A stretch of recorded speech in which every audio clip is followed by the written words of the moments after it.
We have 9 items on the agenda tonight, but the first 4 are consent agenda items.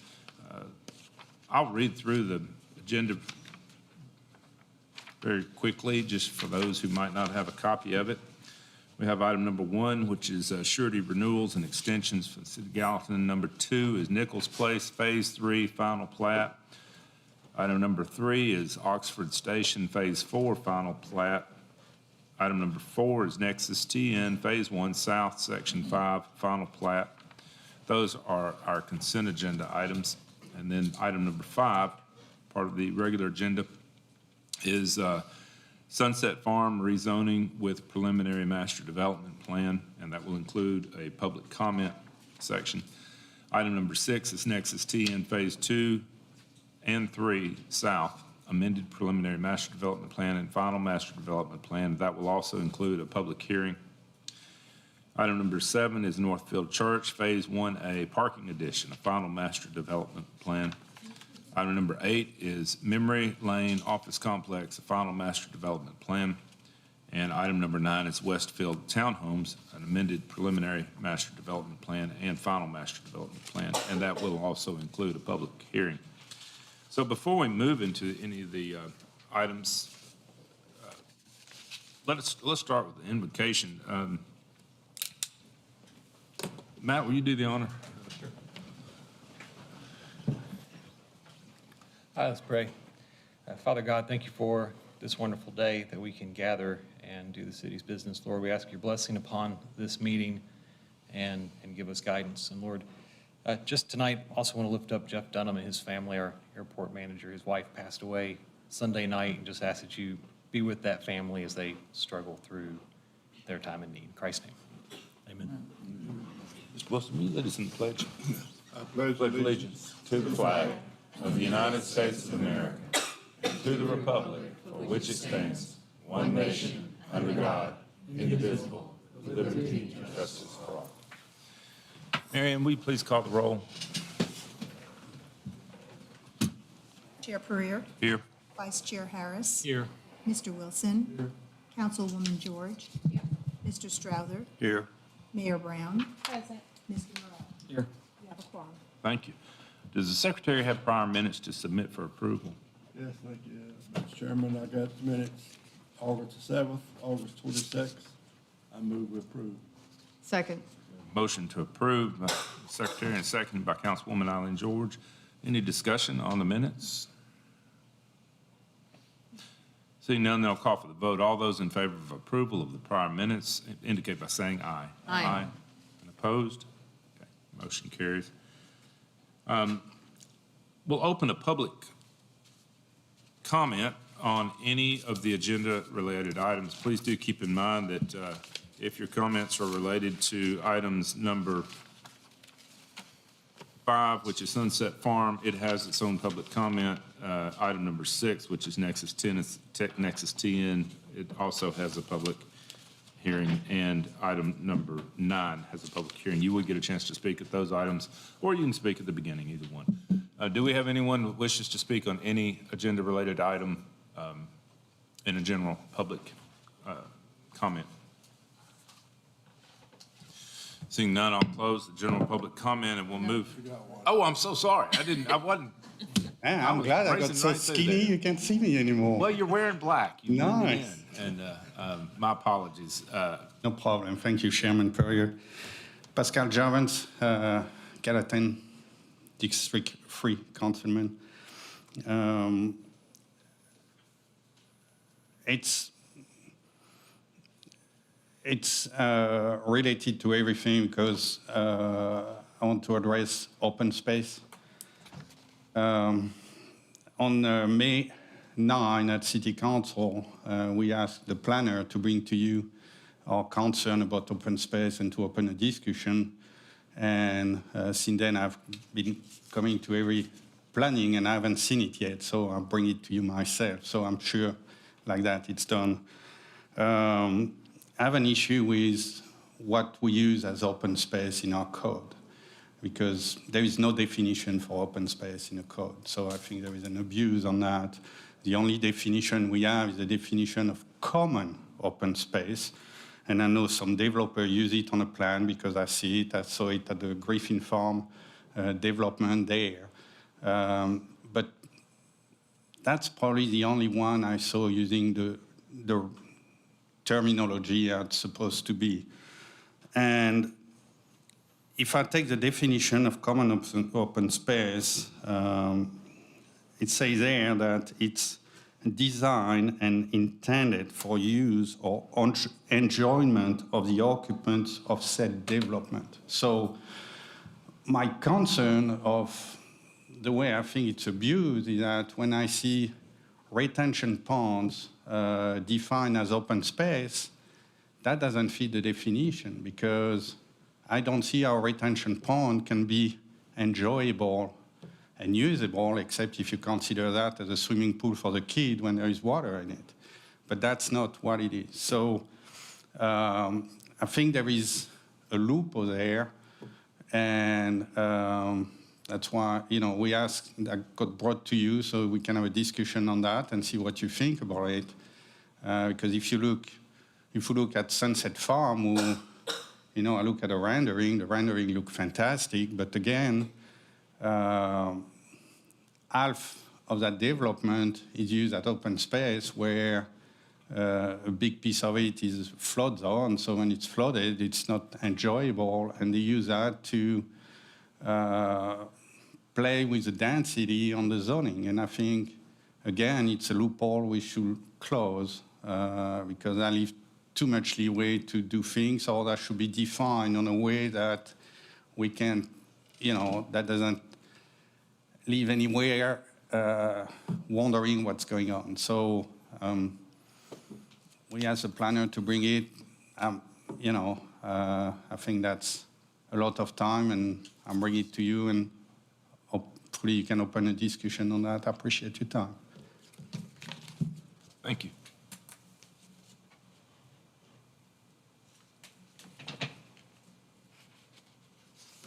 My name is Vicki Hendrick, 560 Peach Valley Road.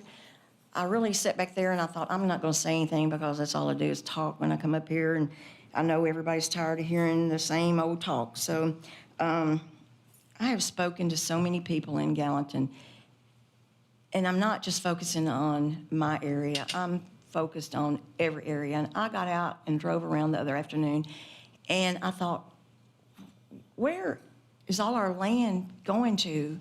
I mean, Lina Marler spoke one night and said, once that land's gone, it's gone. Where do we get any more? And to me, land is more valuable than anything. And I heard this man from Japan speak one night, and he said, don't invest in stock and bonds and all this stuff. Invest in stuff that God made. Land, cattle, gold, silver. And our farm is adjoining the Green Farm, and we've always leased that farm to Roger Holland and his son, and they ran cattle between Green Farm and our farm. And our farm is Greenbelt property. And I'm very concerned about going forward if they will continue to lease our land. And I think about taxes and what taxes will go up to be if we lose that and we don't have anybody that wants to lease it for farmland. And all these things just run through my mind, plus speaking to people all over this town, the county, that are just so frustrated with everything that's going on right now. And several months ago, I reached out to a lot of the city councilmen, asking them to please consider all this and what effect it was going to have on the lake area out there, because like I said before, it's the only recreational area that Gallatin really has, and a lot of people utilize it. And I was just speaking to my brother, and I guess that's the reason I thought I'm going to say something, because he said he was at eating dinner the other night at Old Charlie's, and he was talking to an older couple in there that live out this way, out Lot 4, Peach Valley Way, and he said they made the remark that they just do not know how that area is going to be able to absorb that many cars a day. If, you calculate 800 and something homes, and 2 cars per family, I mean, almost 2,000 more cars a day out there. And you did mention at the last Planning Commission 2 weeks ago that you wanted another road to come out on Clear Lake Meadows before you started dumping all that overload on Peach Valley and Lot 4. And I thought, well, that's all well and good, but what happens when the Kirkpatrick farm sells and the Wheeler farm sells? It's like a domino effect. And it's just sad because I agree, once the land's gone, you can't get any more. And it is valuable, and I know a lot of people want to move here, and I know they have the right to sell their land, but I hope in all things considered that you do keep the city council members to their word where they want low density out there, have respect for everyone out there, and the whole town is asking for respect, really. And I read something this morning, and I'll end with this. It said, I have no desire to suffer twice in reality and in retrospect. And, you know, I don't want to, 10 years from now, just look back on it and say, what a disaster we have here, because it's like headed that way now anyway. Thank you for your time. Is there anyone else who would like to speak? I just want to say I'm genuinely sorry. I didn't see anybody wanted to speak when I tried to close that public hearing. If there is no one else who wishes to speak, I will close the public comment and we'll move to the consent agenda items, which consist of items 1, the surety renewals and extensions, the City of Gallatin. Item number 2, Nichols Place, Phase 3, final plat. Item number 4 is Oxford Station, Phase 4, final plat. And item number 4, Nexus TN, Phase 1 South, Section 5, final plat.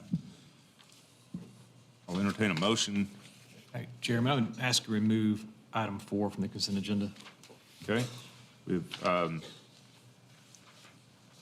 We'll pull item number 4 off the consent agenda and place it on the regular agenda. Would anyone else request to move an item off the consent agenda and place it on the regular agenda for discussion? I just have to recuse myself from item 3. 3. Number 3, okay? Pull that out so you can. I can still vote, I think. Okay, well, then there's no need to pull item 4. I'm just going to recuse myself on it, so I'll just recuse myself on item 4. Perfect. Not going to pull it, just recuse yourself. Yeah, I just recuse myself on 4. We'll keep it simple.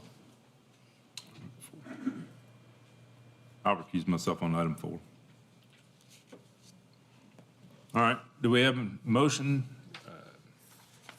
So moved. Motion by Albert Strawther to approve items 1 through 4 on the consent agenda. Do we have a second? Second. Second by Mr. Wilson. Discussion? Seeing none, I'll call for the vote. All those in favor of approval indicate by saying aye. Aye. And opposed? Okay. Motion approved. Consent agenda approved. We'll move into item number 5, which is on the regular agenda, and that is resolution number 2023-122, Sunset Farm rezoning with preliminary master development plan. And this will include a public comment. Which staff member is presenting this item? I do, Chairman. Thank you, Jillian. The owners and applicant request to zone 45.75 acres from the not zoned district, R10 medium density district, and the R6 high density residential district to R6 PRD, high density planned residential district, and the MU mixed use district, with a preliminary master development plan for Sunset Farm located south of West Albert Gallatin Avenue and west of Scott Drive. A variety of housing types are permitted in the MU and the R6 PRD districts with approval of a PMDP, with limited commercial and community uses permitted in MU. The Plan Gallatin designates this area as part of the general urban community character area. The plan describes the form of this character area as having building heights ranging from 2 to 4 stories and positioned closer to the street to focus on the pedestrian environment to allow for easier access to transit, and with a recommended density is 5 to 15 units per acre.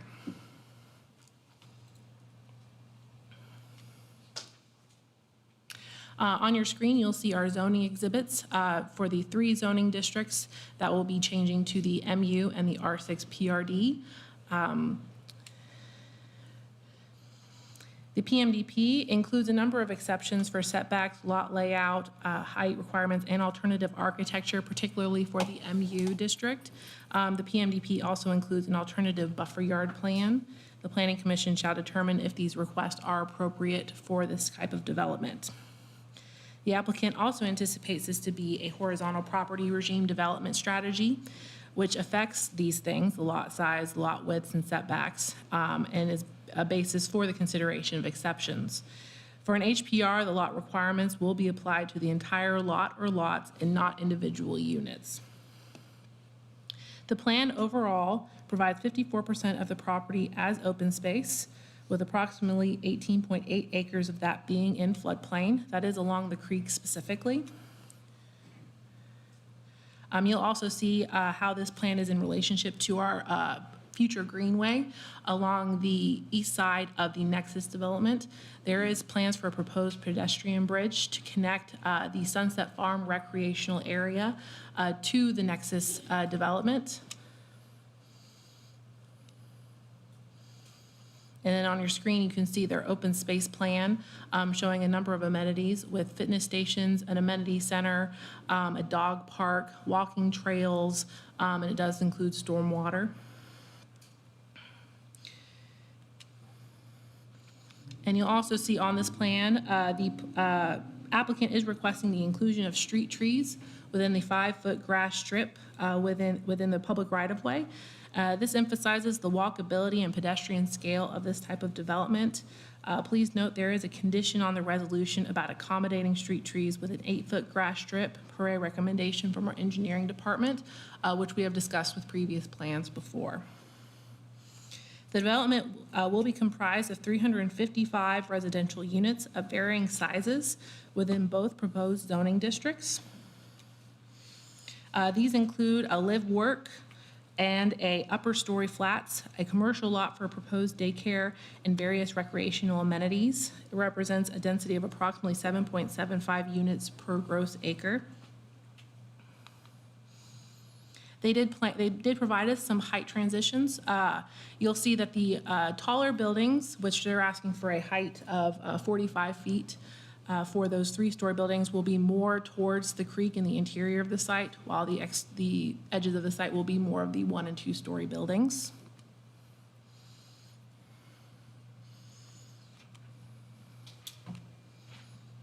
They did provide a parking plan, and they split the development up into different parking zones to show that how they are accommodating parking for this type of development.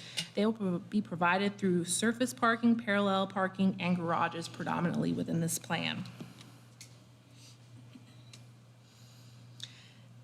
With those various housing types, they did provide both photographs and some basic elevations to show what the intent is with each kind of plan. They did do some material breakdowns that I detailed in the staff report and is on each of these slides.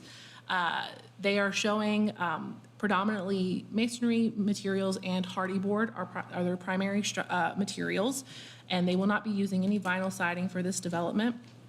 And their percentages are based off of either the sub-district or the housing type versus individual units to really emphasize the variety that they are going for, but while still giving us some percentages to work with as they move, if they were to move to the FMDP stage.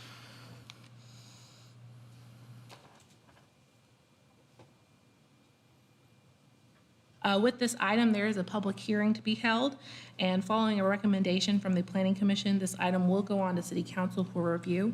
The Planning Department does recommend approval of resolution number 2023-122 with 8 conditions. Thank you. Thank you, Jillian. Before we hear from the representative for the applicant, let me open a public comment on item number 5. Is there anyone who would like to speak in regards to item number 5? Please come forward and state your name for the record.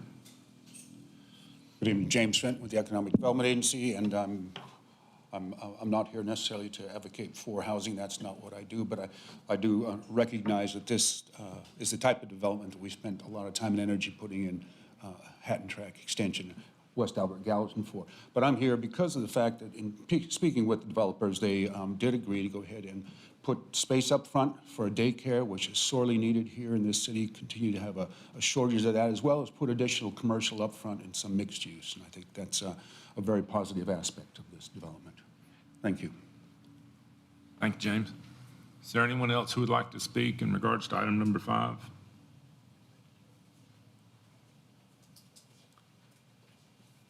Seeing none, I will close the public comment and ask for a representative. Yes, sir. Come forward, please. I'll keep the public comment open. My name is William Hogan.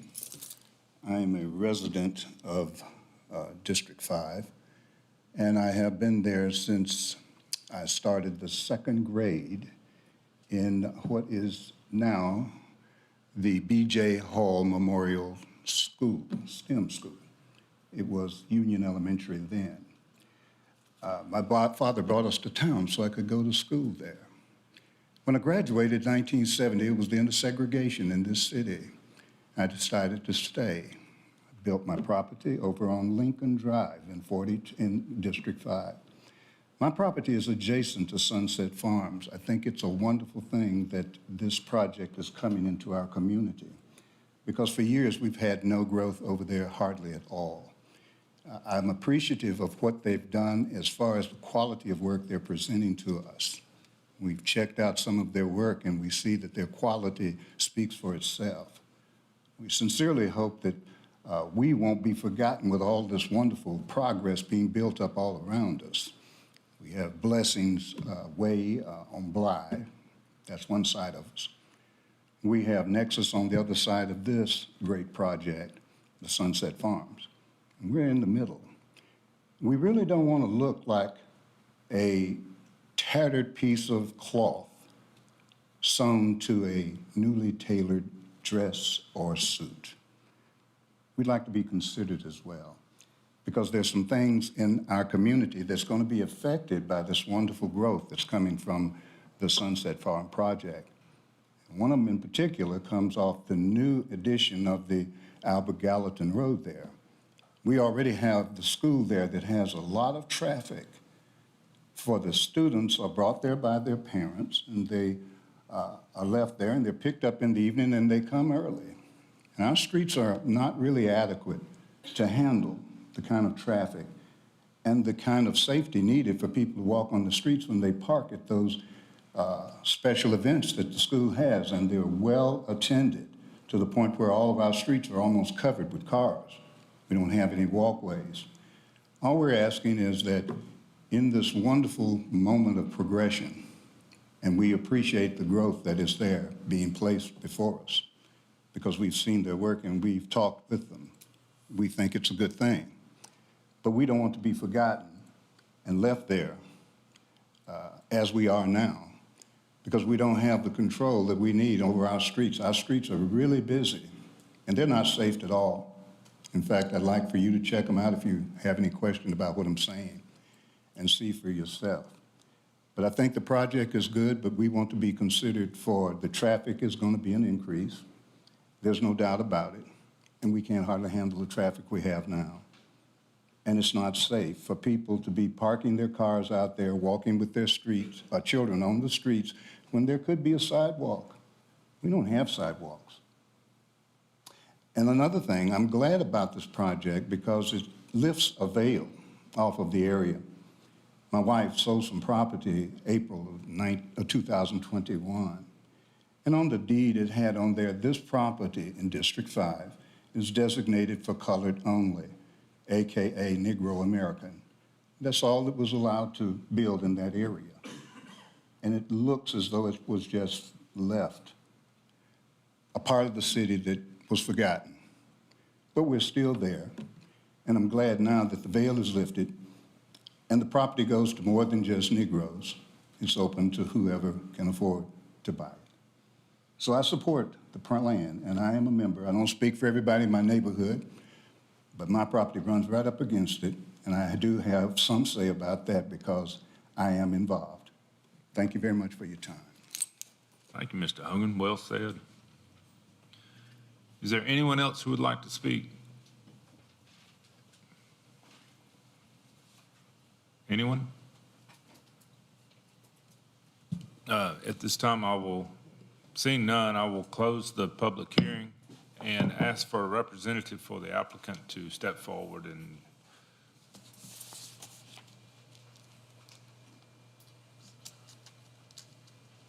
All right, I forgot my tall mic extension again. Maybe next time. Thank you again. Jillian, thank you for the really thorough summary. Make our job very easy, so I won't really go back through anything, so I know we talked about some things at workshop. I'm joined tonight by Stephen Patton, Eric Beatty with the development team, Rich Phillips with transportation, traffic engineer, and Ken Babinchak, who's the architect, and you'll hear from him here in a minute. So just briefly, since the time we were here last during the workshop, we did have a community meeting with Councilmember Carter and his district members last Thursday night. It's really well attended, probably had 25 or so folks that were there from the neighborhood. Really good discussion. A lot of the comments and feedback were very similar to what Mr. Hogan just presented to you. A little bit of a forgotten neighborhood, generally in support of the project, excited to see the development come this way. I think one of the things we were interested in hearing from them and really getting the feedback from them was related to traffic and some of the sidewalk and drainage improvements. And I think we'd like to have a conversation with engineering sort of after this as we go forward to drawings. Are there low-lying fruit projects that we can look at doing some improvements that would help the neighborhood? Not things that were caused by our development or any type of impact, but just things that are there that maybe could be done as an extension of goodwill to the neighborhood. And with that said, I mean, connection to Scott, I know the gentleman mentioned traffic. That's always a question that we get, and we can talk to Rich, he's here with us. There is no substantial change to the level of service coming out at that intersection. So Scott Drive was really designed to handle this traffic, and most of the traffic comes out from our development on Hatton Track onto Scott Drive. So we shouldn't have a whole lot of impact to the neighborhood, which I know there's some concern there from the school. With that, I'm going to turn it over to Ken. I know he wants to talk through just a couple clarifications and requests for modifications. Can you just state your name for the? Yes, I'm sorry. Andrew Walters with Catalyst Design Group. I'm sorry about that. That's bad form. And here's Ken. Thank you. My name's Ken Babinchak. I'm with Smith G Studio. And for your consideration, we'd like to request a couple modifications to two of the conditions as part of the planning and the different metro or city agency support. One would be item 7. In this regards to the wetlands buffer requirement. We had a independent or third party Davie Resource Group conduct a natural resources regulatory constraints analysis. And per that study and TDEC requirements, when a stream, wetland, or pond's jurisdictional, it's a 30-foot buffer average with a minimum of 15 feet. And so that's essentially the request, and that measured from top of bank. And the second condition modification is the 8-foot landscape strip requirement, as this is line item number 5, for if we propose street trees in the development. To us, 8 feet really prioritizes the health of the tree and the maintenance of the road and sidewalk as it reaches full maturity, and compromises the residential streetscape experience. And so what I have in front of me is, this is a joint study. It's called the Designing Walkable Urban Thoroughfares, a Context-Sensitive Approach. This was a joint study done in 2010 by the Institute of Transportation Engineers and the Congress of New Urbanism, and looking at it through both lenses of an engineer and promoting urban streets for walkable communities. And based on our existing context, they recommended a design standard of a 5-foot landscape strip. And I think you can also point to local project precedent. Kensington Downs is a local master plan community. Our firm actually worked on the design guidelines, and we proposed and was approved and is built for the residential oriented streets, a 5-foot landscape strip with street trees.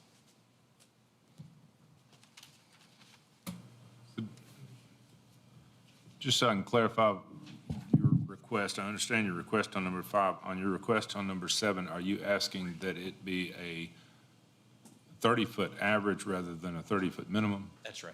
Okay. That's per TDEC requirements when jurisdictional. Okay, thank you. That, we'll be quiet and listen to any questions or comments. Thank you. All right, I'll open the floor to questions. Well, Albert, did you have something? No, I'm just concerned about, you did tell me that you did a traffic study on those adjacent streets. Yes, and Rich can speak to that. There was a traffic study performed. I believe engineering has that and reviewed it. There were some minor changes last week, I think, and Rich can probably talk through those. Rich Phillips, RG Phillips Consulting, 106 Mission Court, Franklin, Tennessee. We did prepare a traffic study back in April based on the original plan. And then in this last couple of weeks, we received the revised preliminary site development plan, which had slightly different numbers in terms of units. We looked at that, and I believe it was there was a 5% increase in trips in the AM peak and a 7 or 6% increase in trips in the PM peak, if I'm getting it right.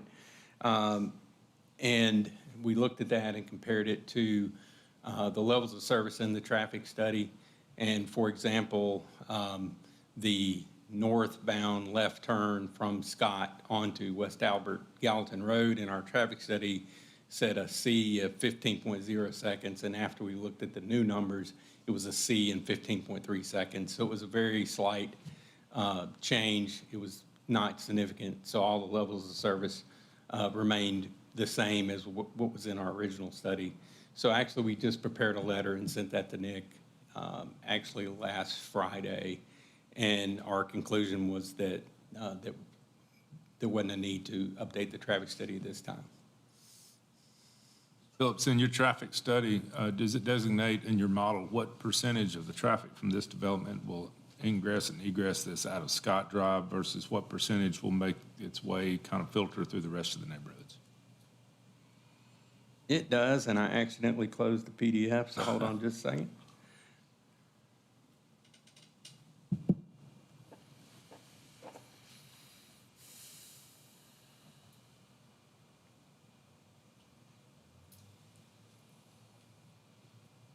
In our study, we projected,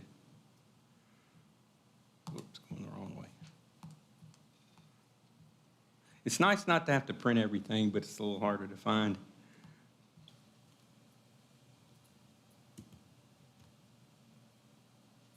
We predicted that 75% of the traffic would use Scott Drive, and then the remaining 25% would filter into the neighborhood streets. Okay. And most of that would be due to the fact of the school that's located to the south. That makes sense. Talk a little bit about the improvements to Hatton Track. Where are you guys connecting to that, and are you improving it all the way to Scott Drive, or are you just connecting to where the stub goes in there? Yes, and we were actually looking at that today, because the previous development that was approved, what was the name of that, Lishy? The Lishy property? Lashley property. So that had shown the 40-foot existing right-of-way to be improved and widened to 20 feet of pavement. And then I believe there's a sidewalk requirement that we want to take through. So the technical details of how to do that, there's a question mark really of where the driveway sits and what's best for the neighbors. That was one of the comments that we got back from the neighborhood meeting, is they would really like us to try to do that inside that 40-foot and not go require right-of-way, which we think we can do that, but we'll just work with engineering on the best approach to that. So that's the plan.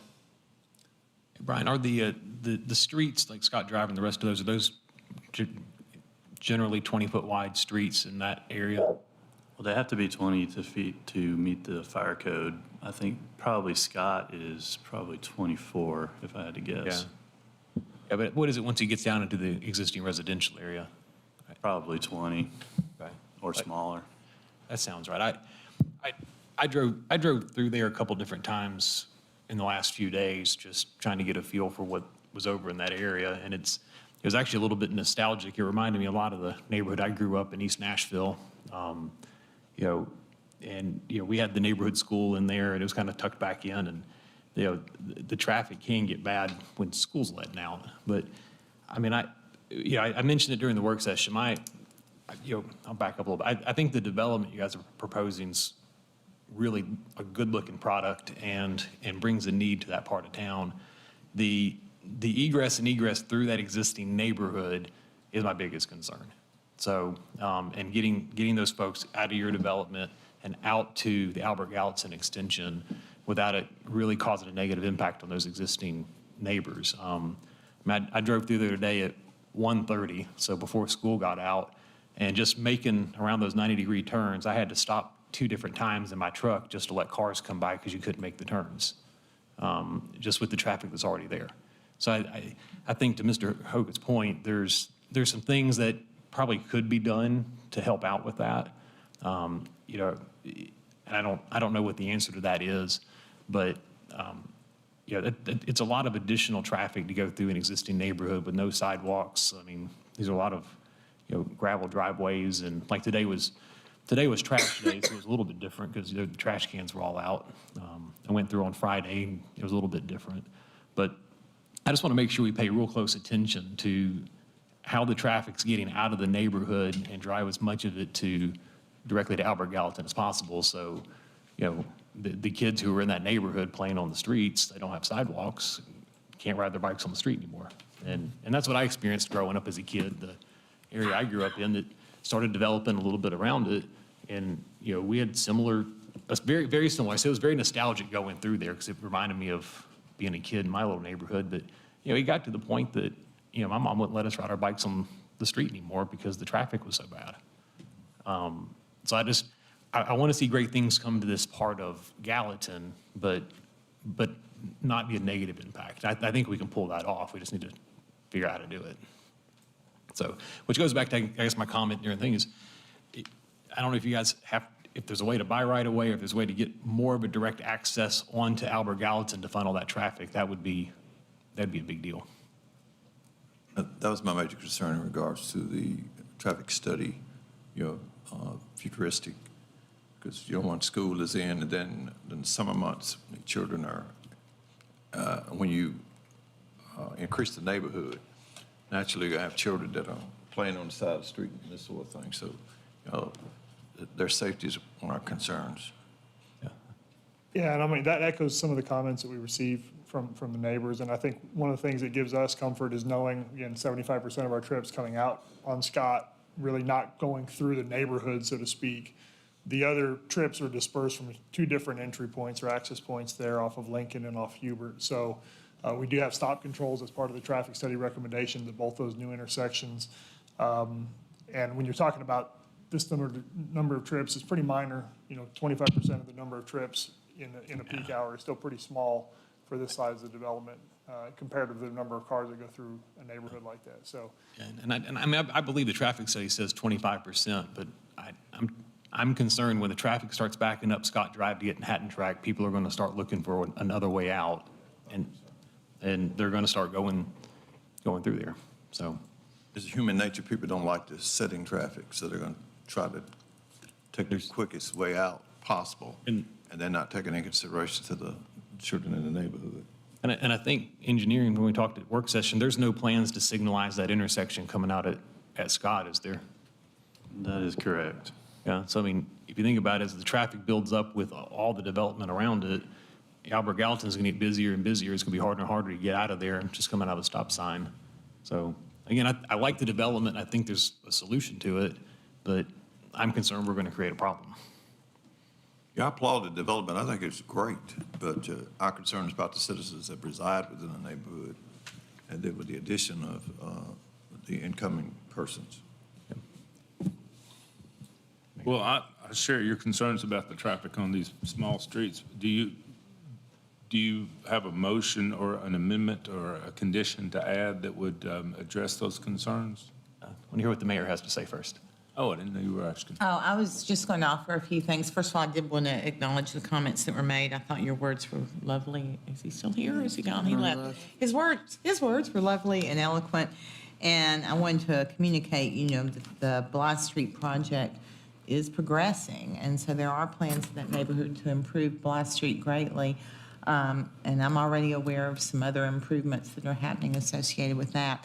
Also wanted to relay to you all that Mr. Carter, Councilman Carter, representative of this district, called me today. He was very complimentary of you all's community meeting. He said it was well attended, that you seemed to listen to the concerns, and that there were some people who had some grave concerns, and they've settled down with those. And so we appreciate your efforts on that. As far as the stream buffer change and the tree strip, I'm not prepared to make that judgment. I will lean on those of you who have expertise in those areas. So whether we have to, I don't know if you feel comfortable speaking to that, or if we need to wait till we get to the city council level, if that passes here, or if some of you landscaping folks want to speak to that too. So we just want it to survive and be pretty. And another thing that I wanted to say about the development, I am aware, I think you heard me say before that I felt like this development would be very meaningful to the community. But I think you even have hopes for that development that would make it even more meaningful. So I appreciate that element of it. And I think Jane may have mentioned this, but all the streets internal will be public, correct? Correct, yeah, if you don't mind, Jillian, that one exhibit, yes. And then they'll Certainly where all, we connect to Hatton Track and circle back through, anywhere we're going to be connecting to a public street, so Hubert, Lincoln, Hatton Track, all the streets there in gray are public streets. sidewalks on both sides, and then we'll have sidewalk connection to Albert Gallatin as well. Yeah, that's what we were saying. That's the one tricky piece, I think, because that right-of-way is narrow through there from Hatton Track out to Scott. But you do provide, it looks like you provide sidewalk access through the commercial piece out to Albert Gallatin. And then my other question, I see the amenity center obviously is private to the residents, but the fitness stations in the open space, those will be public, correct? Correct. I think the intent is the open space is all accessible to the public. It's one of the things we mentioned to the community, that's very walkable. Certainly, we're excited about the Nexus development and the Greenway coming in and having that connection point. So everything in there that's in the open space would all be publicly accessible. Between the open space on this project combined or adjacent to the open space on the Nexus project, it's like we just gained a new city pocket park. Yeah. And I think it's wonderful. Let me ask about the street trees. Brian, if I can put you on the spot. I thought that a couple of years ago when this issue first came up about the 8-foot strips, I thought that this all originated from street design standards. There's an acronym y'all use, an organization that. ASHTO. Thank you, that's it. That the object, like a tree, shouldn't be closer than 30 inches to the curb, which is fine when you're planting a 1-inch caliper tree, but as it grows into a 24-inch caliper tree, that becomes closer than 30 inches. And that's why we went to the 8-foot strip. Is that correct? That is correct. I mean, if you plant an oak tree, you know what it's going to do. If you plant a dogwood or a redbud, you know what that's going to do. So, and the other issue is too, just over time, those roots, as you know, can get into the curbing and the sidewalk and cause issues. Well, this raises a question that we've talked about. I've brought up before, and we've talked about, but we hadn't really gained any traction. And that is that we want the developers to implement 8-foot strips if they're going to have trees. But if they don't have trees, a 5-foot strip meets our code. So what we've created is a disincentive for a developer who may want to have street trees. Street trees are a traffic calming measure. They provide that much-needed tree canopy that is lost when you get high-density development and the yards and get so small that you can't have a tree on the unit property. You can only have trees on common spaces. So we want street trees, but when we're asking them to give an 8-foot strip or a 5-foot strip with no street tree, land is so valuable that the street trees are the first thing to go. So we've got to figure out how to incentivize somebody to want to do the 8-foot strip. That's, with all due respect, that's the first time I've ever heard a report that says that a 5-foot strip is safer or preferable. I'm not saying it's not. You have the expertise in the report, but I have, in every lecture I've been to, I've heard that an 8-foot strip gives more separation between the traffic and the pedestrian. And of course, it creates more landscaped area, whether it's just open green space or, lawn or actual trees and perhaps some lower vegetation. Another thing is that the 8-foot right now, if we have an 8-foot strip, that's part of the right-of-way. It doesn't even count towards the open space requirements. I'd like for us, if not tonight, to make a special effort to make sure that we come up with some incentives, such as counting all of the grass strip between the curb and the sidewalk towards the open space requirements in order to incentivize trees. I'm going to fly out tomorrow to Chicago, and I know that when I take off from the Nashville airport, I'm going to fly over big areas of housing developments that are nothing but rooftops and no tree canopy at all. And that's what I want to avoid if we're going to do high density, and we are. So, if I understand correctly, you're requesting a modification you're contesting condition number 7 and condition number 5, and in 5, you're asking for a 5-foot strip. Is that correct? That's correct. I would sooner grant the 5-foot strip on this one, and then let's get serious about trying to figure out how to incentivize and require an 8-foot strip, even if that means an 8-foot strip everywhere in the future.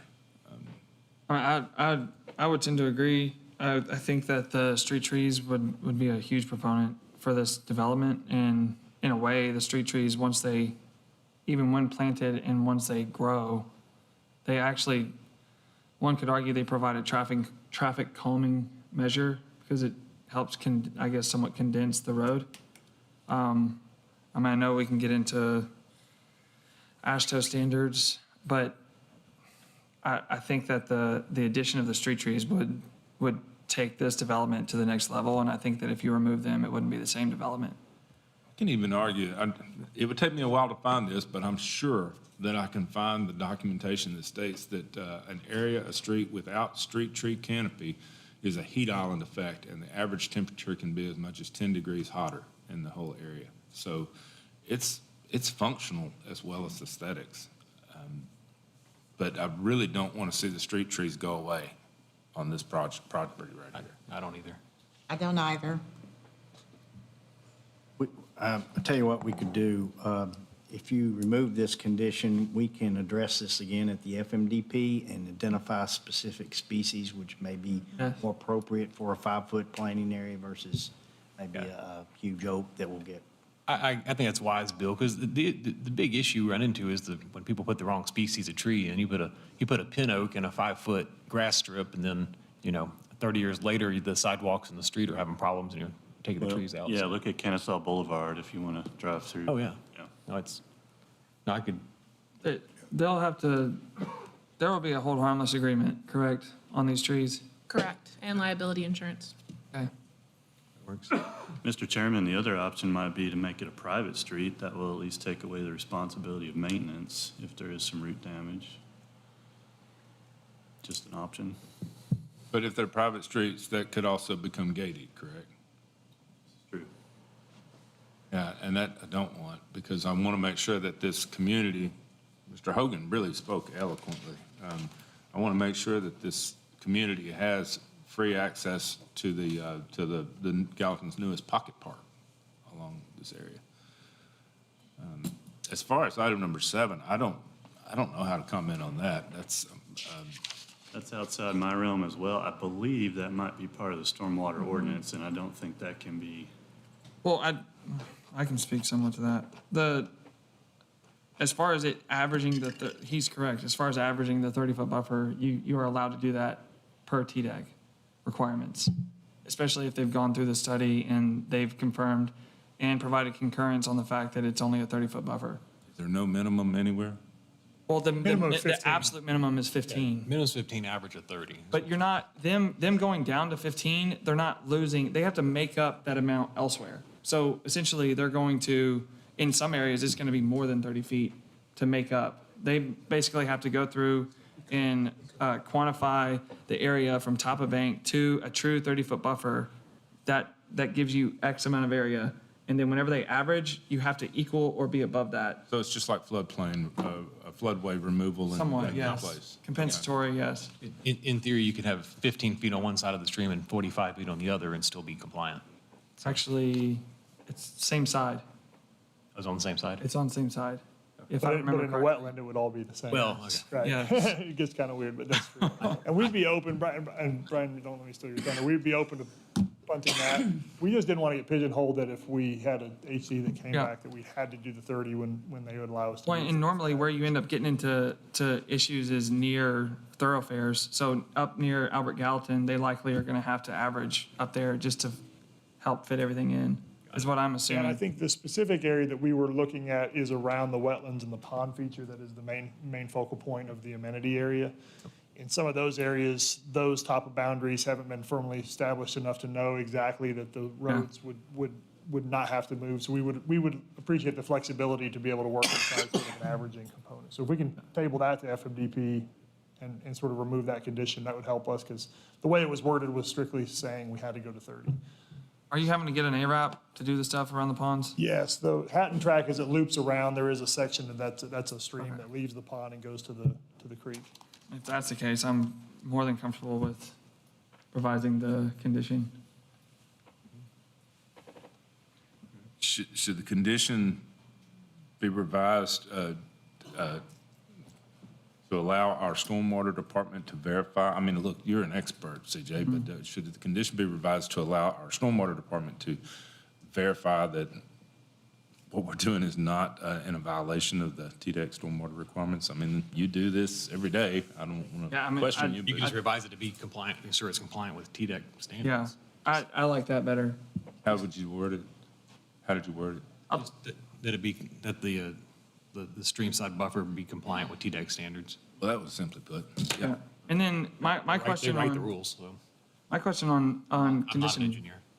my question on condition 5 is if we're revising the condition to a 5-foot wide grass strip, that's already code, so why would we have the condition in there? Because you're allowing trees in a 5-foot grass Okay. strip, and we have recently changed it to say that if there are Okay. trees, it must be in an 8-foot strip. Okay. But now the last thing I want to do is revise it to a 5-foot strip and then see a revision to the FMDP come down later that removes the street trees. I mean, I think that would be a bad idea to come back with that. Yeah. Well, yeah. But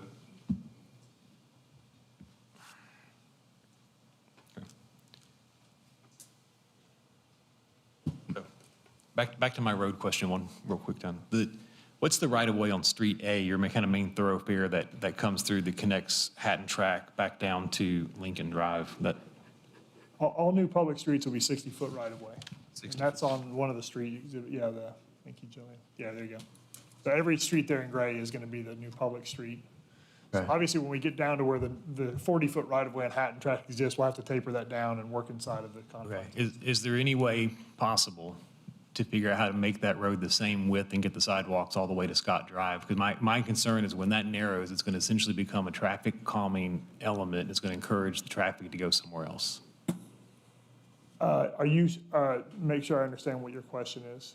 Well, I mean, ideally, is there a way when you have your Street A come around where it hits Hatton Track to maintain the street, the width of the pavement and the sidewalks all the way through there to hit Scott Drive? Because that's going to make it feel like your main entrance, and that's, people will use it. Not without acquiring substantial frontage of property from owners, and that was actually one of the things that we did hear feedback that they were concerned about. I think the neighbors in that area already feel Scott Drive and Albert Gallatin was impactful to their property. So they were reluctant to do that, and we were saying, look, we don't think that that's a condition so far. We're going to work inside the 40 feet that's there. I think it's just a technical challenge of how to get that neck down. I think we can get a sidewalk and the 20 feet of pavement that's required inside that existing 40 feet.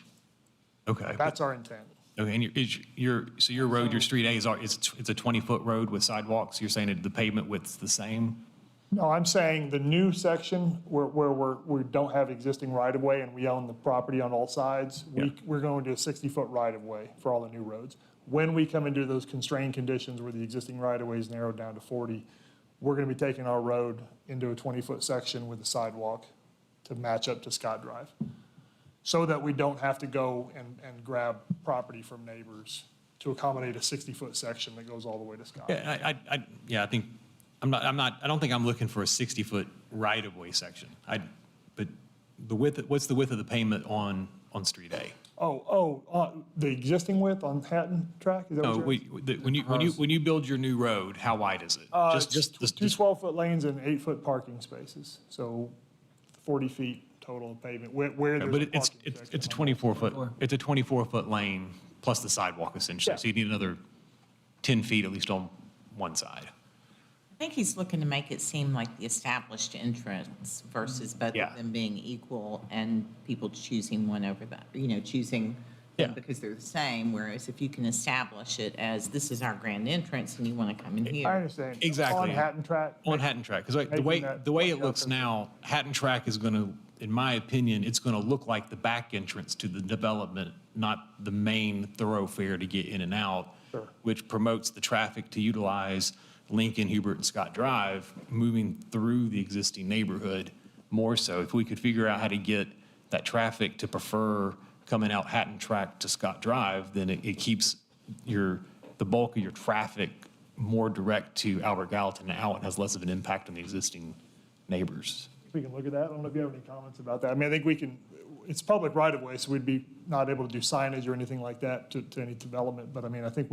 I don't know if I necessarily agree with that because it's the first opportunity from Scott to take a right in the Hatton Track and you're basically in the development.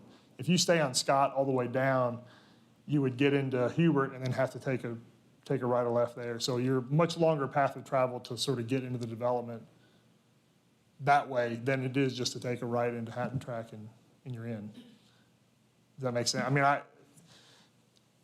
the Hatton Track and Scott entrance is the primary focal point. That's where we anticipate traffic to be entering. What is the road cross-section like on the section of Scott Drive between Albert Gallatin and Hatton Track? Is that 60 foot? It's relatively new, so yeah, we'd anticipate it's. Looks like, it looks like 50. Yeah, and this may be a question for engineering or planning. So I know it's public right-of-ways, you're getting up Hatton Track and Scott Drive. Is there any way we can work with the developer for signage or things to help direct that traffic through that?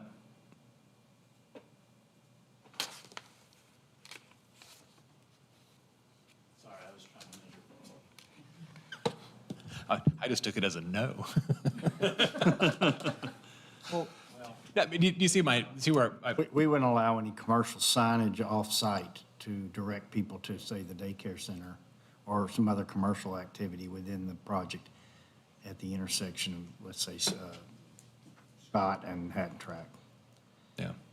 Now, I mean, they have mentioned earlier tonight that they'd be looking at possible off-site improvements that would address, and this may be an intersection that could be dressed up and either landscaping and/or sidewalks, stamped pavement markings, things of that sort that could create that roadway as the primary focus for trips coming in and out. So keep in mind that, you've got 75% of trips assigned to that Scott Street, Albert Gallatin, and then you got your peak hour where your peak hour trips are going to represent about 2/3 of those are coming in the afternoon.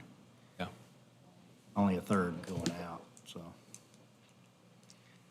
that's going to be your highest trip generating hour is your PM peak hour for the most part. I got a question. Do you have a proposed street crossing where Street A ties into Hatton Track Road? That sidewalk crossing? Crossing on Scott, sort of running north-south. Like where Street E intersects with Hatton Track and Street A intersects, and then you can go across the street to the sidewalk that connects to Albert Gallatin Avenue. Oh, I understand. Is there a sidewalk crossing? Yeah, I think the intent would be to have sidewalk pedestrian connectivity to that commercial area there where the daycare is. So generally, somewhere in that parcel, there is some grade change there, so I don't know if we've fully worked that out, right? But I believe, does the plan reflect that? If we go to the concept, does it reflect the commercial area having a sidewalk up to Albert Gallatin? Well, I'm not concerned about the sidewalk connection up to Albert Gallatin. I'm concerned with a crossing across Hatton Track Road. Like a crosswalk. At Scott or internal to Hubert? Where Street A ties to Hatton Track. So my eyes are bad. Can't see all the way. A is Hatton Track. Yes, correct. So Basically, there. Yeah, at Hubert Drive. Yes. Yeah, I mean, we could add a crosswalk there. I think we would want crosswalks at all the intersections. Okay. We'd have crosswalks there. The only reason why I state that is because without, I guess, a crosswalk from Scott over, if you didn't have a crossing at the intersection there, then you'd have to go all the way down Street A to get to the commercial. Well, we'll get that at the FMDP stage, the details. To say, our answer is we want this to be highly walkable. Yeah. I'm gonna take a stab at a motion. All right. That's okay. Yes, sir. I want motion to approve revising condition 5 from an 8-foot wide grass strip to a 5-foot wide grass strip, and revising condition 7 for the water quality buffer to meet TDEC requirements.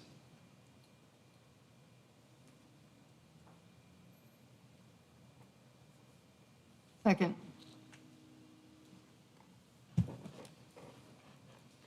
Okay. First part of your motion to approve with those conditions? Motion to approve, yes, ma'am.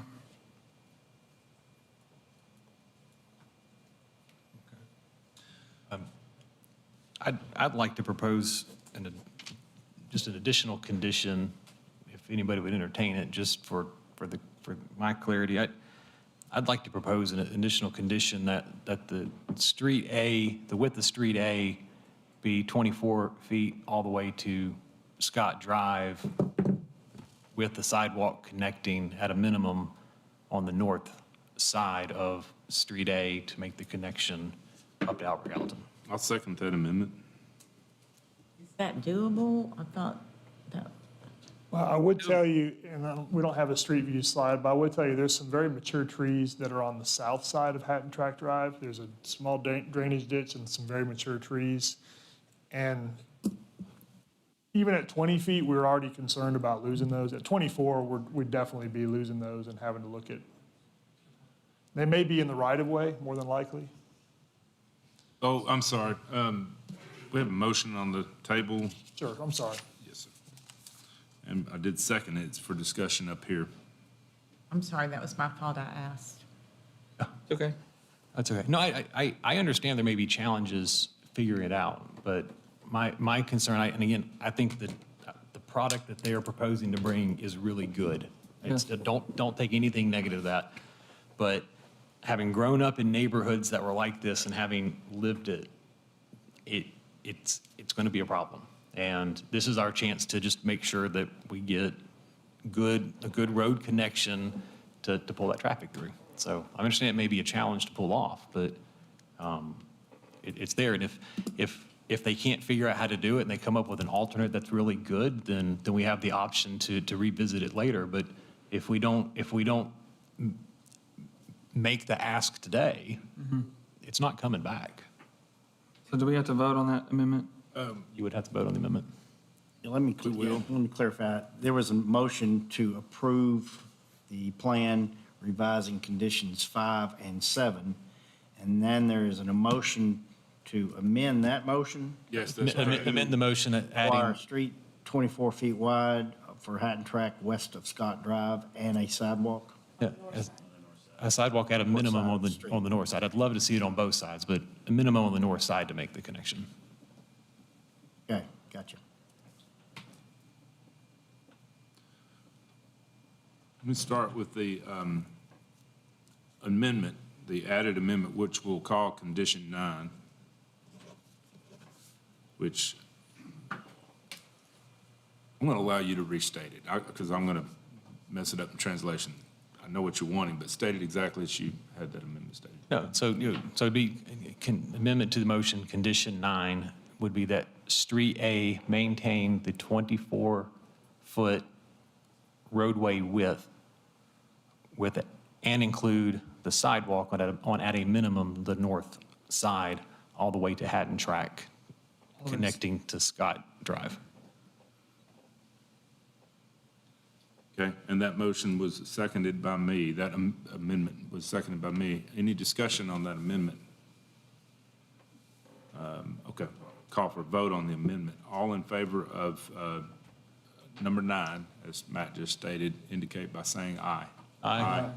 And opposed? Okay, that amendment has been added back to the original motion.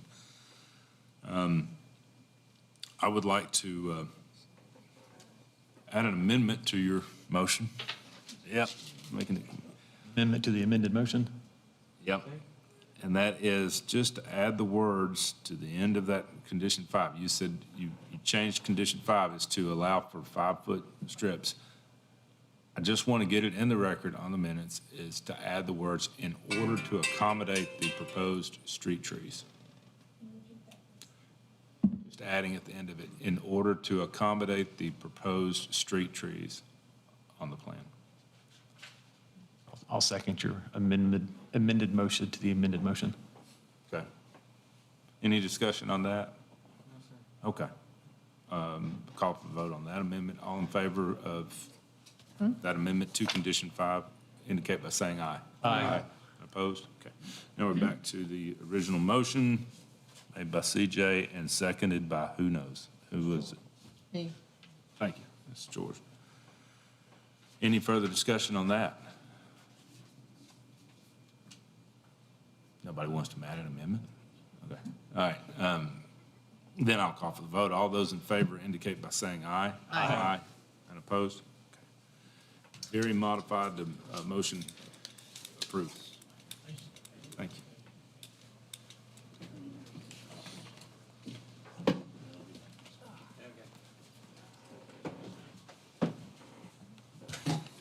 That was an hour. Do y'all need a break, or are you good? I don't think we need a break. Okay. We'll move on to item number 6, which is resolution number 2023-126, Nexus TN, Phase 2 and 3 South, amended preliminary master development plan and final master And development plan. Mr. Chairman, I will recuse myself from item 6. I will recuse myself as well. Congratulations, CJ, you're in charge.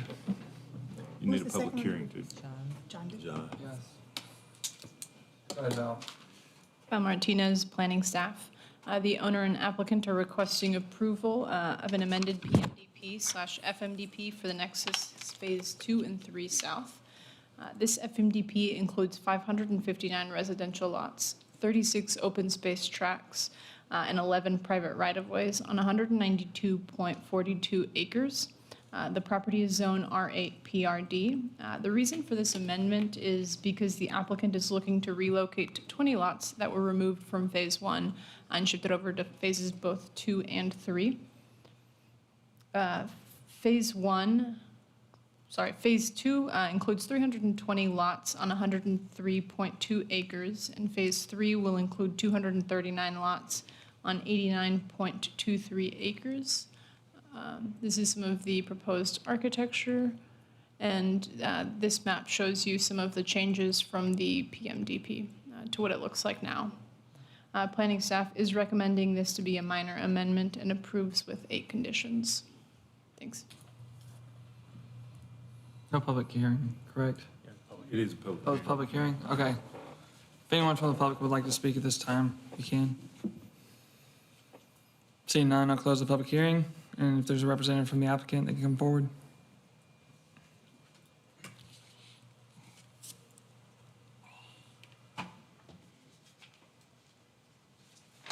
Good evening, Brad Snyder, CSDG. We're in agreement with the staff comments and can be available for any questions.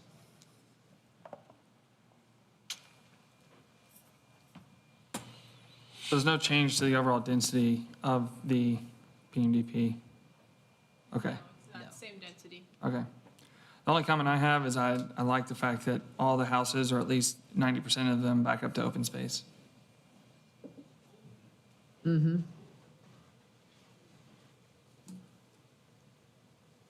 Anyone else? Move to approve. Needs a minor. Oh, okay. I guess we need to vote on a minor or a major amendment. I move it be minor. Second, Second. okay.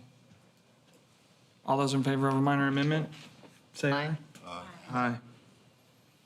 All those opposed? Minor amendment. Before you make a final motion, I want to make sure there's clarity because the plan sheets that were provided with this resubmittal cut off the very extreme southeast corner of the property. And I want you all to be aware that the greenway easement that follows the creek will extend south to Highway 25.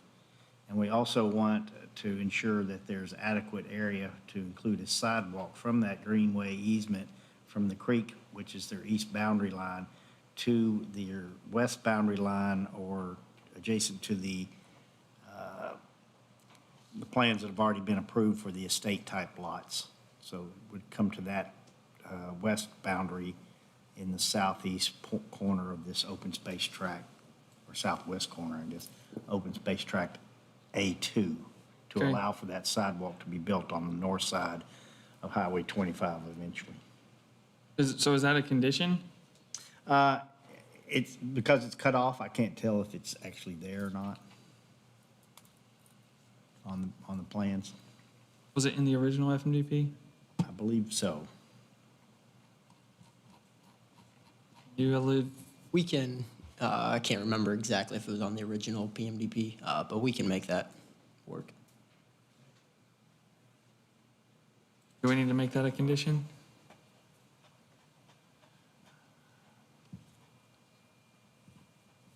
Like to Okay. have that added in, yes.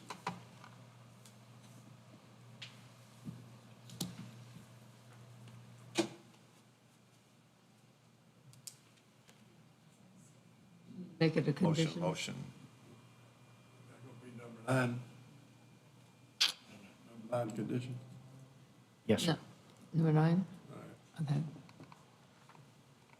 On the motion to approve? Second? And is that with all of staff's conditions 1 through 8? And adding 9? Okay, so adding 9. Okay. Do we need to state what number 9 is, or do y'all have that, Mary Ann?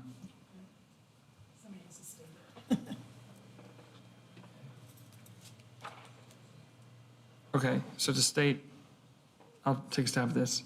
So Mr. Wilson made a motion to approve with 8 conditions and adding condition 9 to confirm that the sidewalk on the north side of, is that Red River? Outside, right?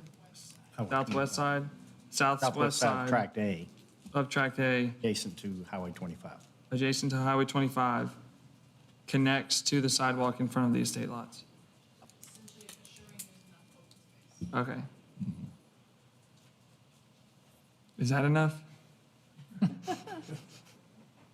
It was well done. Stumbled through it.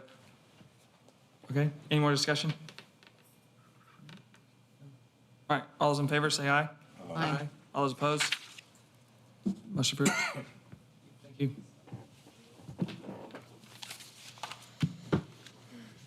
The next item is resolution number 2023-127. It's Northfield Church Phase 1A Parking Addition, the final master development plan. Who's presenting this? Val? Al Martinez, planning staff.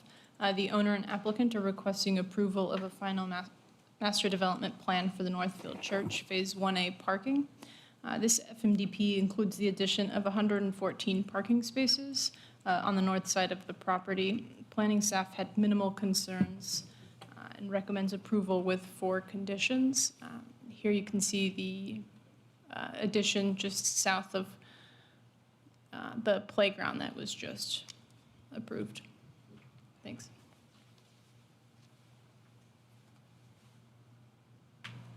We have a representative for the applicant. Brad Snyder, CSDG. We agree with the staff comments, conditions. Here for any questions.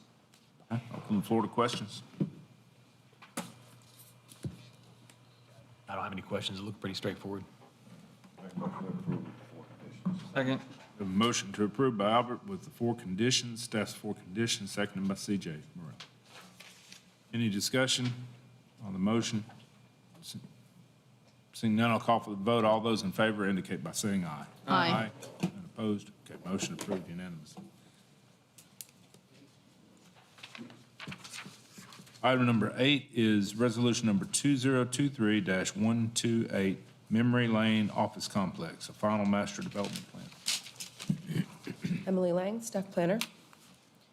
The owner and applicant request approval of a final master development plan for the Memory Lane Office Complex on 1.07 acre lot, zone PGC, Plan General Commercial District, located at 951 Memory Lane. Financial consulting and an administrative office is a permitted use in the PGC zone district. The applicant has addressed initial comments discussed in the work session pertaining to landscaping and architecture, and remaining action items mainly include working out some stormwater issues. And the FMDP is consistent with the approved PMDP, and the Planning Department recommends approval of Resolution 2023-128 with conditions. Some of the architecture that was resubmitted.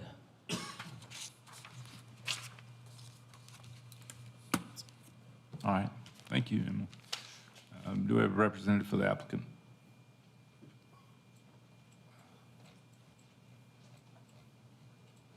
Kyle Schneider with Clover Engineering.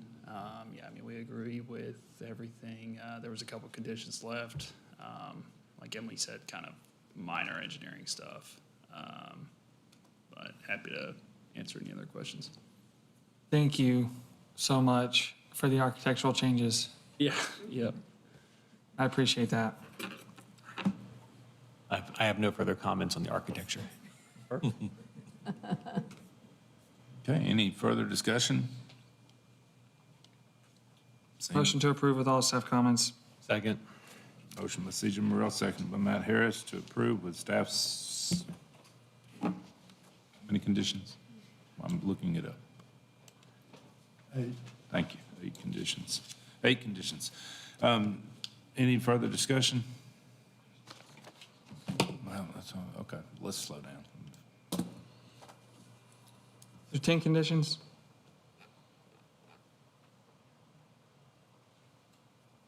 I think so. Yes. 10. 10 conditions.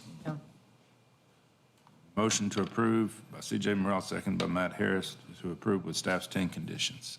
Any discussion? Sir. Seeing none, all in favor indicate by saying aye. Aye. Opposed? Okay, motion approved unanimously. Thank you.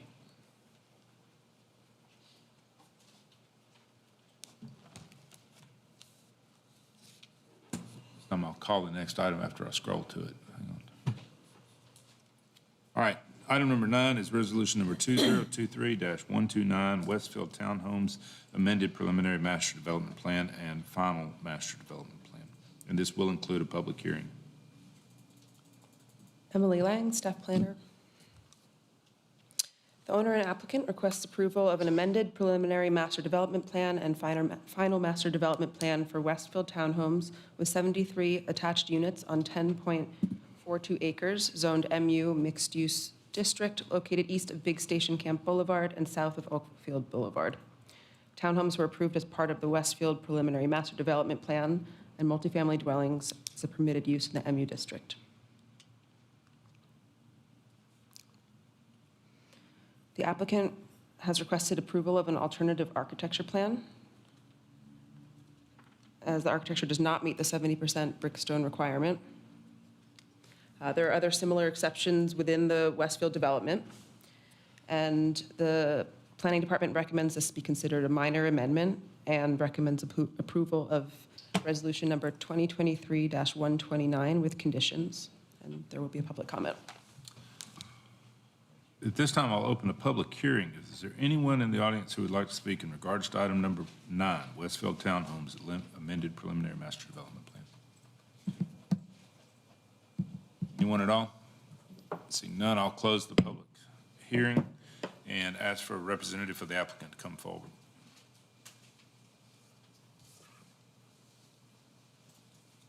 Jason Morlock Engineering. I agree with all staff comments. Happy to answer any questions. Okay, open the floor to questions.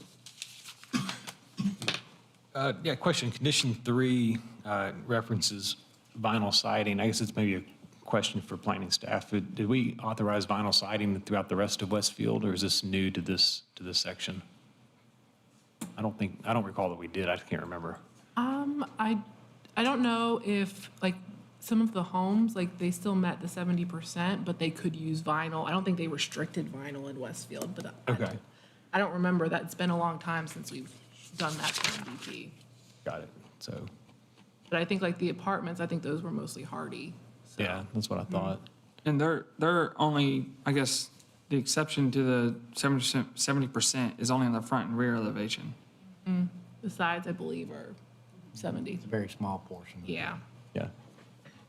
So are the rears, I guess it'd be the question for the applicant, but yeah, the rears of the units that are on Big Station Camp Boulevard, would you guys consider not doing vinyl on those, just keeping them dressed up a little bit more? Because everything else in the neighborhood is a little bit farther off the road, but, I mean, those are going to be very visible from Big Station Camp. The idea was to keep it the same. We are putting in a buffer yard to create an opaque screen from a Big Station Camp to screen the townhomes from Big Station Camp for the residents. So I really don't think, once that's mature, I don't think you'll be able to see it anyway.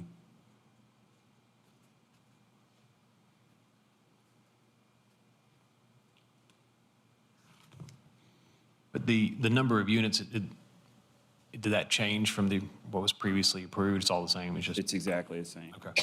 Yes. You mean per the PMDP, correct? Yeah. Yes, it's the same.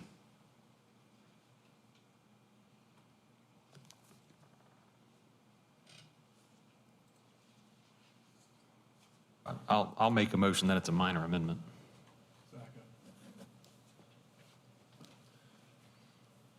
We have a motion on the floor by Matt Harris and seconded by Mr. Wilson that it be a minor amendment.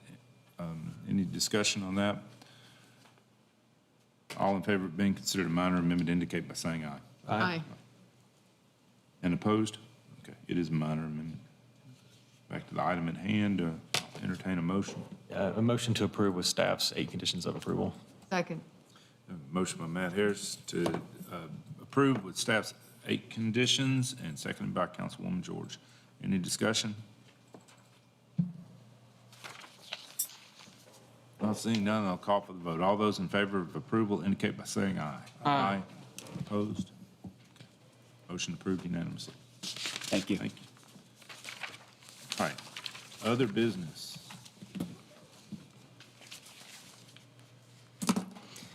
Don't really have any other business. The mayor might want to mention something about it. We do have a copy of, can I mention this? We do have the recreation plan Okay. available. I guess it's still in draft form, It will be presented tomorrow night at the council meeting. presented tomorrow night council meeting. So. You made notes all in that because they may need one of those copies back. I marked in it.